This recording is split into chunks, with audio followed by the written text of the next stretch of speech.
Beralih ke informasi yang lain, pemirsa, Telkomsel bersama dengan Nokia menjadi yang pertama di Indonesia dalam melakukan uji coba teknologi NB-IoT di jaringan 4,5G. Uji coba ini dilakukan sebagai bagian dari dukungan Telkomsel dalam pembentukan ekosistem IoT atau Internet of Things di Indonesia seiring dengan terus tumbuhnya perangkat IoT secara global. Direktur Network Telkomsel Sukardi Silalahi mengatakan, Telkomsel melihat adanya kebutuhan di pasar IoT yang akan berkembang pesat di masa mendatang.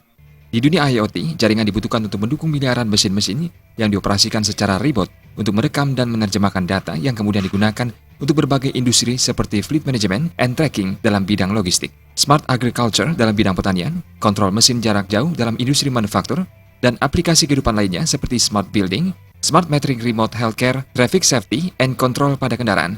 Sukardi menambahkan bahwa teknologi NB-IoT didesain untuk memenuhi kebutuhan ini, menyediakan kapasitas jaringan yang handal dan aman. Selain itu, jaringan NB-IoT memungkinkan jangkauan penetrasi indoor sangat dalam dan dengan kemampuan konsumsi daya sangat rendah dari perangkat-perangkat device IoT, memungkinkan perangkat beroperasi hingga 10 tahun tanpa pengisian daya ulang. Pada kegiatan uji coba kali ini, Telkomsel dan Nokia mensimulasikan layanan telemetri untuk pemantauan lingkungan, di mana informasi mengenai temperatur, kelembaban, dan tekanan udara dikirim melalui sensor yang terhubung ke jaringan dengan konektivitas NB-IoT.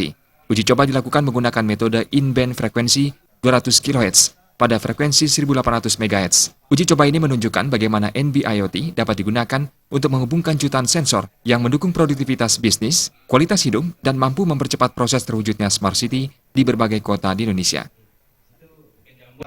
NB-IoT dalam hal ini part of teknologi untuk mensupport kebutuhan dari smart city.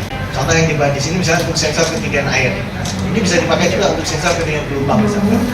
Sehingga memberikan early warning terhadap para pengunjung dan lain-lain. Dan kebutuhan yang lain bisa kita definisikan. Sekali kita install, kemudian kita nggak usah perlu maintain. Itu makanya kita tempelkan di tempat-tempat yang sulit-sulit. KWH meter listrik, smart parking. Jadi nanti di setiap lot parking itu ada sensornya. 10 tahun ditinggalin dengan cuaca apapun masih tetap bertahan. Dalam berbagai kesempatan, Telkomsel juga aktif dalam mendukung implementasi Smart City di Indonesia agar dapat meningkatkan kinerja pemerintah kota sehingga dapat memberikan pelayanan terbaik bagi masyarakat. Platform Smart City merupakan sumber informasi bagi pemerintah dalam melakukan pengambilan keputusan yang cepat dan tepat berdasarkan informasi real-time yang dikirimkan oleh sensor-sensor yang terhubung dalam satu kesatuan sistem yang terintegrasi. Telkomsel berkomitmen untuk terus berkembang dan selalu menjadi yang terdepan dalam penerapan teknologi terkini. Uji coba hari ini menunjukkan bagaimana teknologi seluler dapat mendukung perkembangan ekosistem IoT di masa mendatang, di antaranya dalam pembangunan Smart City, di mana penerapannya akan mentransformasi berbagai aspek kehidupan. Sementara itu, Presiden Director of Nokia Indonesia, Robert Katadak, mengatakan, Nokia berkomitmen untuk mendorong inovasi dan teknologi yang memampukan kita untuk hidup dengan saling terkoneksi. Uji coba teknologi NB-IoT dengan Telkomsel ini juga menjadi momen penting dalam menunjukkan konektivitas IoT di kehidupan nyata. Di sini jelas bahwa implementasi dari Smart City itu akan melibatkan banyak sekali penambahan modul komunikasi di banyak objek ya.